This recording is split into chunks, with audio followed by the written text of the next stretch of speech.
বানিয়ে রেখে এটা কাজের লোক বুঝে রেখে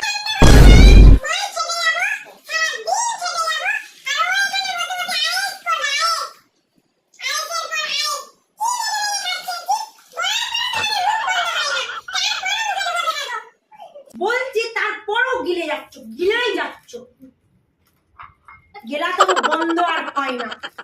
তোমার লজ্জা পায় না? লেজটা যাই বললাম রেখে আবার এটা কিসের দেখি, কিসের এটা প্যাকেট? তারপর আবার এটা মুখে ধরে কাটছে। এটা লজ্জা করে না? একের পর এক প্যাকেট কাটছো, তারপর ভাত রাত দিয়ে খাবো বলে নিয়ে এসেছিলাম। রাখো ভাতটা।